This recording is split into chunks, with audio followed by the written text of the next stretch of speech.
All right, let's take a look at our last case for the day, well, at least for today. We have a tooth here, replacing tooth number 19. The first thing I notice is that we don't have CEREC data in here, and again, while CEREC data is not necessary, it is very helpful in visualizing the implant planning. The other thing is it is also necessary to have a OptiGuide fabricated. So if we intend to have a guide made for this case, I do recommend having the CEREC data there. So let's go ahead and go to our implant align view. Again, that is the view that we look at. And in looking at this case, let's go ahead and do our drawings, outline our bone to just to make sure that we're all on the same page and that we're seeing the same things. That is clearly our bone outline like so. Okay, so and looking at this, the implant plan looks fantastic. So I've looked through this implant plan and I like everything. Buccolingually, we're very good here. We see how we're centered very nicely. You know, if we were to be critical, maybe we could move that over just a hair. I'm going to request my implant license. We can move that over just a hair to get a little bit more centered. Mesiodistally, we're very good. If we look at our occlusal plane, here, we can see that it too looks very good. You know, I'm happy with everything on this plan. The only area, and of course there always has to be something, right?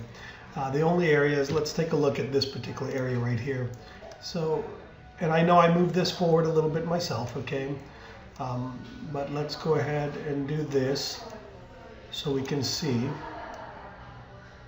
And then I'm going to draw a line from here and a line from there. And I believe in looking at this area here is greater than this area right here.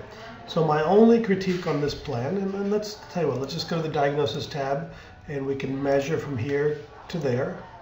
Okay, and then let's highlight our implant again. So that's 4 millimeters, and then from there to there is only 3 millimeters.